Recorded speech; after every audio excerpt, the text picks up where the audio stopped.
VOWR800.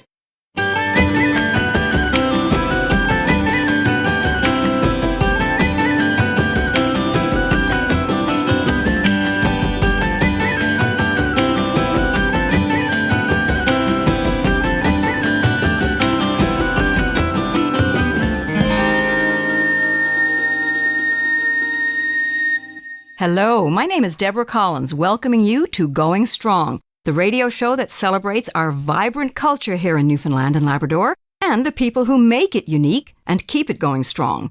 People like my two guests today, proud townies, passionate Newfoundlanders who have entertained and enthralled audiences for 30 years or so.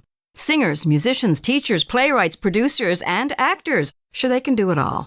And around Christmas time especially, they're as much of a Newfoundland staple as Purity Syrup or Mount Sion Savory. Individually, they are cultural powerhouses, but when they join forces, as they have for much of their musical careers, they are one dynamic duo. Peter Halley and Shelley Neville, welcome to Going Strong. Hi. Deborah, I'm delighted with what you just said about us, too. Peter. I just felt goosebumps, but goosebumps in my back. I rarely get them on my back, but so that was really nice. Thank you so I'm much. exhausted just outlining the highlights of your career. Really nice. Peter, do we do all of that, really? We do, apparently, do. and it's nice to hear it, Isn't it? from somebody else. And I love being mentioned with Purity Syrup and Mount Sion Savory, too. Sure, it's only Staples. right. Oh, my Yes, goodness. your staples, yeah. Now, I know this is an exceptionally busy time for you guys. You're both founding members of Spirit of Newfoundland Productions, where you're artistic director, Peter, and you have a new show this year, The Elf on the Shed. You team up for Christmas lunches and private functions. Shelley, you've got your annual Christmas concert coming up, Oh Holy Night. It's become a beloved Christmas tradition, or as some would say, it just isn't Christmas until Shelley Neville sings Oh Holy Night. So true. You throw yourselves into the season. You must love what you do. Well, we have to love it. I mean, we've been singing Christmas music now, Peter, since the 1st of September. Is that what it is? We've been picking out songs, getting them together? Yep. Yeah, it's been a while. So we open our Christmas show, it seems earlier and earlier each year. So this year was November 16th. Shelley and I are not in that show, but I co-wrote it and directed it, and Shelley did the musical direction. So it's picking out music going early, and it's rehearsing. So yeah, our Christmas, we start singing Christmas music about a month and a half before the rest of the world, And what is it about this time of year and Christmas music that fires up those creative juices? Well, we've gotten used to that Christmas season is probably our busiest season in the year. The rest of the year is busy too, but Christmas, people want music, they want culture, they want, they want to be entertained, they want dinner. So we just know we're going to be busy New Year's Eve. We're going to be busy Tibbs Eve. We're going to be busy every night during Christmas. Who's kidding who? And a big part of the job is warding off sickness and keeping yourself healthy and all of those things. Yeah. Peter, you've been singing, playing piano, teaching music, then writing musical theater most of your life. Last count, more than 80 productions with Spirit of Newfoundland. Would this career path surprise those who know you best? 100%. Shelley, and one of the things that we do often is provide music for funerals and celebrations of life. Just finished one before coming here. A guy came up and he said, Peter, said his name, and he said, we went to school together, grade 1 to grade 9. I hadn't seen him since grade 9. And he said, I just can't believe that this is what you do. He said, I've lived in Calgary. He said, but he did remember something that, because I was a late bloomer in music. He did remember something that I was involved in high school. And that was, we did a Kiss, the band Kiss. My next door neighbor, his father was an amateur sort of stage makeup person. And we entered the Holy Heart Christmas, whatever it was called. Talent competition. Yeah, as Kiss. And we lip synced. And it was a massive success. We had no idea what we were doing. We didn't practice. We just sort of got up and I was the drummer. He said, did you get your taste, for the showbiz at that point? And I said, probably sort of reignited a little bit. I was always shy as a young person. But yeah, that was something I had forgotten about. And but I remember those applause and going, wow, look at all these people, Yeah. And that was so long ago. But he was very surprised. Yeah. And all the people that I went to school with who've lived away, say, Peter Halley, this is what he does. I can't believe it. Well, it obviously triggered something, that first performance. Yeah. And Shelley, of course, music has been your life as well. You're a trained singer, degrees from Memorial University, the University of Toronto. What some folks might not know, but though wouldn't be surprised to learn, is that you are a trained opera singer. You've graced international stages, including one in Italy, and yet you sing a Newfoundland ballad like no other. Are they separate skills, or does one genre inform the other? I would say that one informs the other for sure. I mean, we've always, since we first started singing, I mean, Newfoundland folk songs is kind of the core of who we are, and telling stories, and that's where the Newfoundland folk song sits so closely with that. And then musical theatre and opera, that's just acting, it's just a character and telling a story and living that story, defending that character. So they both live, I think, very close together. It's just how you use your voice is the difference. And most often if we're singing a folk song or we're singing musical theatre, we use a microphone, and you're singing opera, you don't. So, the training to make sure you don't hurt yourself, I think that's, maybe the only difference, really. Shelley, I think I need to chime in. Yes. And I love that question, Deborah. I think that's great. a great one. Shelley is unique to, I think, pointing that out is really important, because a lot of trained singers, you ask them, if they're operatic singers, ask them to sing a folk song, and they might sing it like an opera singer. And that that's not the right style for it. But Shelley has that really unique ability to switch. And we hear it all the time. And then when she goes into an operatic, you go, oh, wow, that's another completely different, you don't expect it. We did a session in Salt Lake City, NATS, National Association of Teachers of Singing, and they did auditions in front of 750 singers, and this lovely young girl was wonderful, and then he said, I want to hear you sing something simple, Somewhere Over the Rainbow, and she started, somewhere, very operatic, and he said, no, sing it really, and she said, I can't, and he said, well, you probably won't be hired or have a really long career unless you're adaptable. And we went, bing, little lights went off. Yeah. So we're adaptable. Yeah. We know we are. And know your audiences. Know your audiences, right. But I love that question. That's a great one. And but Shelley's a great, it's hard for her to speak about it, but me to speak about her. Did, yeah. Because it's a unique talent, Yeah. And, music in all its forms is a huge part of our culture. I think we even speak in a lilting, lyrical way quite often here in Newfoundland. And I think we have something special here. More musicality in us as a people. Do you think that's correct? I fully agree. 100%. I did a concert the other day in Cape Royal, and I said, I don't know if I'm right, but there's probably a lot of good singers here on the Southern Shore, and the place, laughed because everybody played, everybody sang. Right. It's the whole kitchen party. If they couldn't play a guitar, they'd play an ugly stick or a washboard.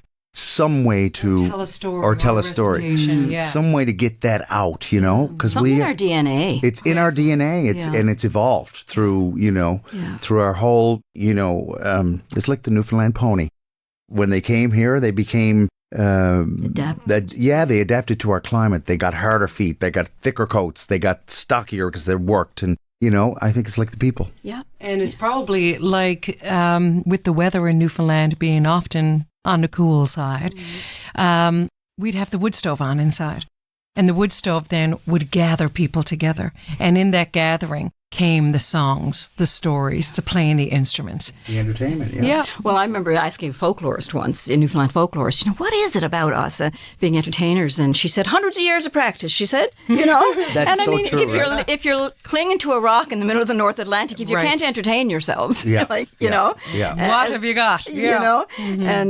And of course, music erupts in the most wonderful way at this time of year. And I think maybe it's time for a song. And I couldn't possibly have one of the most popular musical duos in the province here without playing one of your duets. And we're going to hear your rendition of a Ron Hynes song, I'll Be There Christmas Eve. Why did you want to record that one? It's on your CD, I'll Be There for Christmas. Why did you want to record that one? So for my Oh Holy Night show, one of the years I had Ron Hynes as a special guest. And Ron and I did this song together. And it was so beautiful. And Ron told a beautiful story about how that song was written. And when we were like, oh, okay, we're going to have to sing this together. And I heard them do it, and Ron and Shelley, of course. So he's a kid. He didn't know what his future was going to look like. His father worked on the water. He called December 23rd, and he said, got some news. And Ron said, I'm paraphrasing, And he said, you're not going to make it home for Christmas, I bet. And he said, just found out we have 10 days Christmas leave. We're leaving today, Liverpool, Nova Scotia.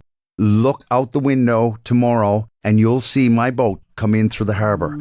And it was delayed and delayed and delayed. And finally, when it did, he said the house erupted with tears and joy. And he kept that memory in his mind. Years later, the Ennis sisters were doing their Christmas album. They asked Ron if he could write a song for them. And he said, I have one. They said, what does it go like? He said, I don't know, but I'll do it tonight. The story is in here. So they recorded it. They did a little bit of a different version because they changed the lyrics to adapt them. We did his actual version. When we do this live, we always say the Ennis sisters recorded it and we did too. Ours was far more beautiful than theirs. And thank God people laugh. People erupt. Yes, they do. Come on now, it's the Ennis sisters. Yeah. All right. Well, our audience is going to get a chance now to judge for themselves. So here is Peter Halley, Shelley Neville singing I'll Be There Christmas Eve.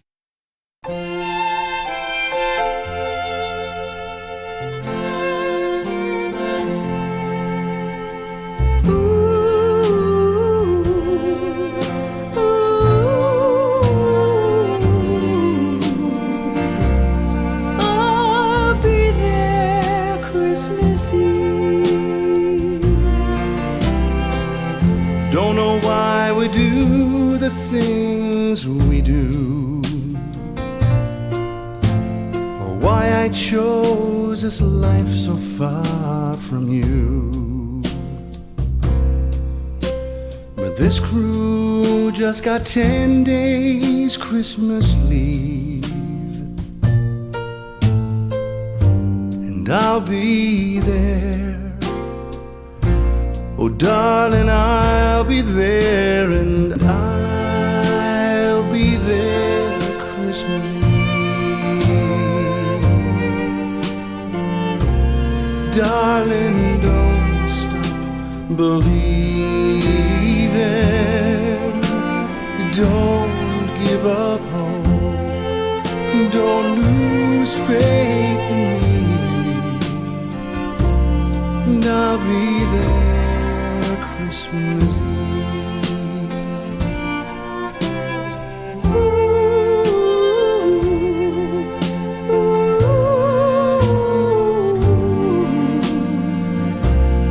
I'll be there Christmas Eve. I'm 18 hours out from Liverpool. I'm gone off watch, I'm drunk as any fool. Tomorrow I'll be sorry for my head, and I'll tread lightly, but my heart it will be glad, and I'll be there Christmas Eve. Darling, don't stop believing. Don't give up hope. Don't lose faith in me, and I'll be there Christmas Eve. I can see the harbor's evening lights. Bless his ship that's brought him through this night, and bless his crew of hard and honest men. In 10 days' time, he'll sail with them again, but until then, I'll be there Christmas Eve. Darling, don't stop believing. Don't give up hope. Don't lose faith in me. I'll be there Christmas Eve. I'll be there Christmas Eve.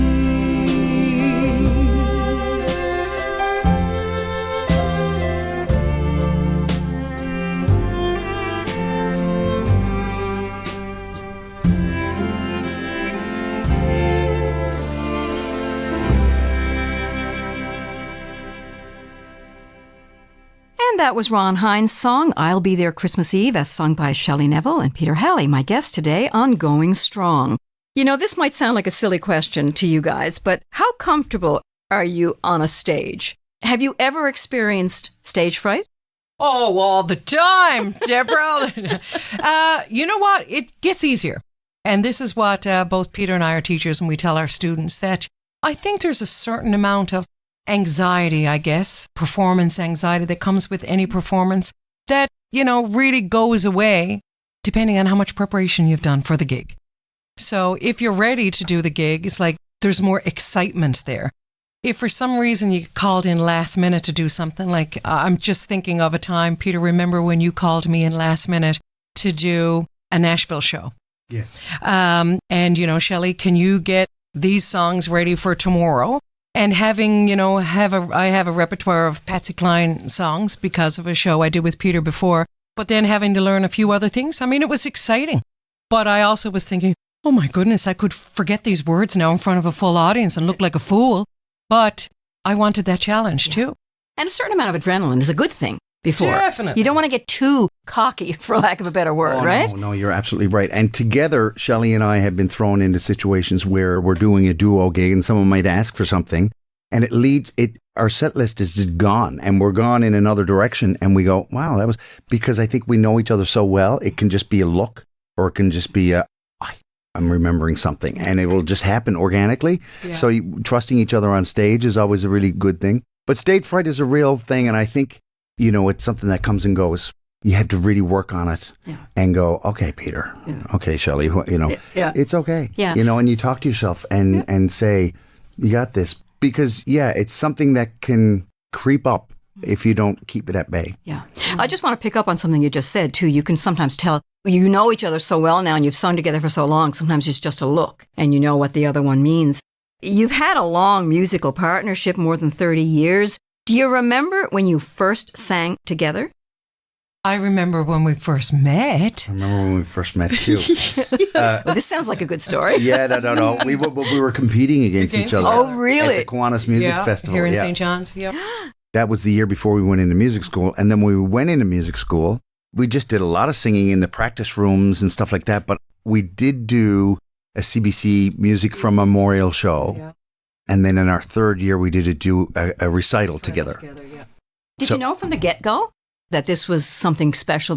You had a sense that perhaps this could really take us places, you know? I definitely did. Yeah. I had a sense that why is it that when we sing together, it is not just really fun, it is special. And I think the audiences pick up on that. And they've come up to us many times and said, you know, oh my God, you're our favorite or whatnot. People think we're married. So we do songs from married couples. We built that into our, you know, Boy, the way Glenn Miller played. And married couples, you know. Yes, Tevye and Golda from Fiddler on the Roof. And, you know, Christine and Raoul from Phantom of the Opera. We have these songs prepared. But it is a special... formula that works and a chemistry, I should say, as opposed to formula, you know. And of course, this past summer, you both took to another stage. You both had lead roles in the Gander production of Come From Away. And of course, the musical play that tells the story of Central Newfoundland's response to 9/11. Peter, you played the mayor of Gander, Claude Elliott, and a couple of other roles. How different was that from other roles you've played on stage? Was there anything a little bit different or more? You know, having met Claude and seen interviews and just knowing the Newfoundland persona, having seen the show on Broadway, as soon as I saw the show, Shelley had seen it a few times and I went with her. And the last week it was running in New York and I should have seen it earlier, but anyway, just couldn't, COVID, blah, blah, blah. And I wanted to press stop and rewind immediately. It was like, oh, I would love to be part of this show. And Shelley was like, I want to be part of the show too. Never dreaming that we would. So I played those Newfoundland characters before and just the authenticity of the Newfoundland accent and the way we would say those lines. Many people said, the lines were changed though, right? And we were like, not even a single word. We just said them differently. We just said them differently. As Newfoundlanders would. Exactly right. Shelley, is it surprising to you that one of the most awful events in our recent history would find its way to stage telling the story of Newfoundlanders, a play that makes you cry but also makes you laugh? I know, it's shocking, isn't it? it is so well done by the writers that, I mean, it is a story about, on the worst of times, there came out human kindness beyond measure. The lucky thing about us with Come From Away and with our experience in Gander is we got to meet these people. You know, we met Claude, we met Oz, I met Beulah, I met Diane. These are just down-to-earth, kind people who took it upon themselves really to not sleep for a week and to really show Newfoundland hospitality at its finest and feed them and give them clothes and make them comfortable and throw a party with a screech in and you know, take people's barbecues and just, you know, it was absolutely, and to see that on Broadway, it was overwhelming, of course, but then to be a part of it was, oh my. Especially in Gander. Yeah. It just was, right. it was an extra special, and you know, so the show was designed for Newfoundlanders and the Come From Aways. When the Newfoundland characters are being played by Newfoundlanders and the Come From Aways are being played from Come From Aways, there's a chemistry and a true authenticity. And then we're in Gander. That's right. You know, and so it was really magical. I can't believe how fast the time is going. Before we hear the next song, of course, I want to just mention it. Shelley, your concert, Oh Holy Night, happening at the Arts and Culture Centre in St. John's, December 20th and 21st. Year number 15 for this concert. And of course, we're going to hear now in a moment, Oh Holy Night. But really, really quickly, what do you think has made this musical event such an important part of people's Christmas experience?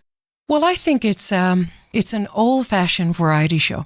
And so it feels to me, to be very honest, the show came together because of a void in me, in that after my mom passed, I lost that connection of singing Oh Holy Night on Christmas Eve with her with me as we went to church. And so it was the next year that I spoke to Peter and said, you know, what am I going to do? I don't even know if I can go back to church this Christmas because Mom is not going to be there in the pew saying, you know, sing it up nice and loud. I love that.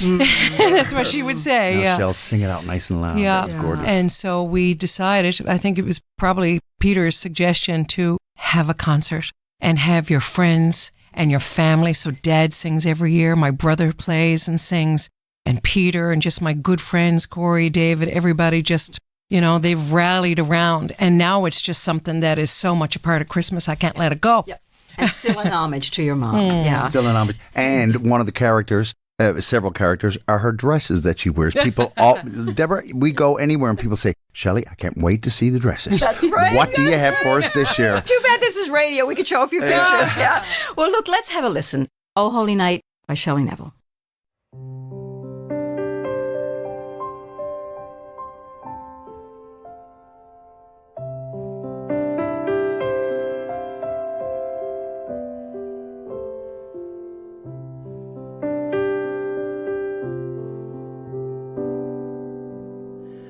Oh, holy night,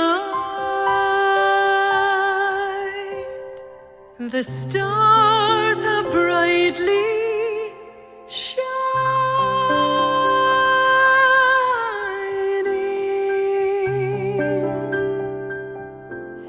It is the night of our dear Savior's birth.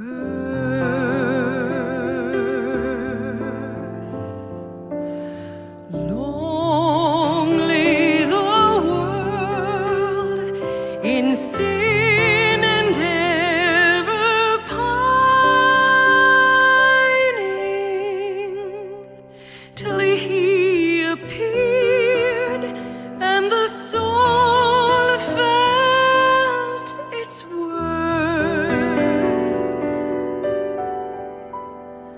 A thrill of hope, the weary world rejoices, for yonder breaks a new and glorious morn.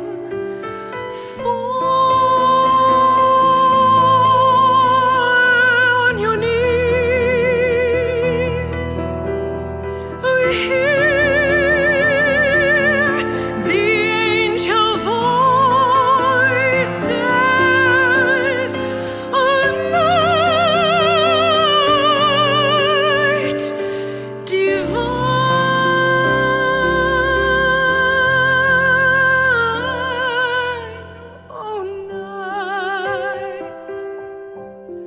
when Christ was born.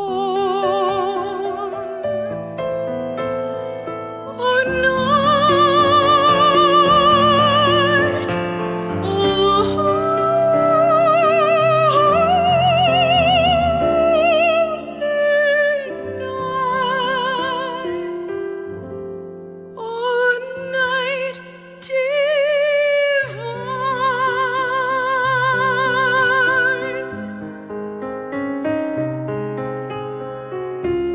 truly he taught us to love one another. His law is love, and his gospel is peace.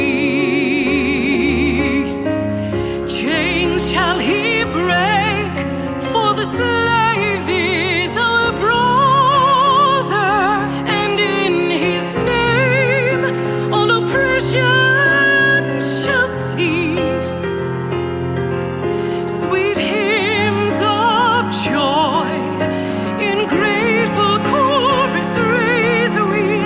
Let all within us praise his holy name. Fall on your knees.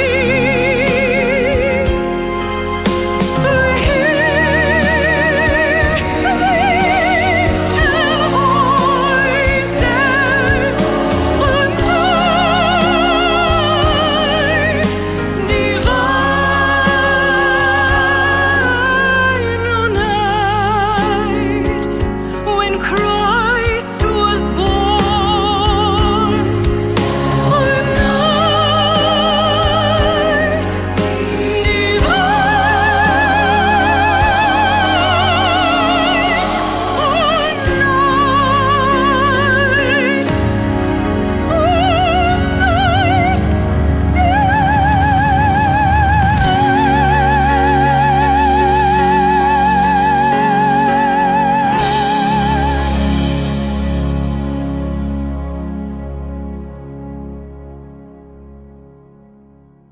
And that was Shelley Neville singing "Oh Holy Night" as only she can. Shelley's my guest today, along with Peter Halley. Together and individually, they offered the gift of wonderful music for decades. And in this season of giving, they continue to give so much, to grace so many with their talent, liberally sprinkled with laughter and tears, as all Newfoundlanders must.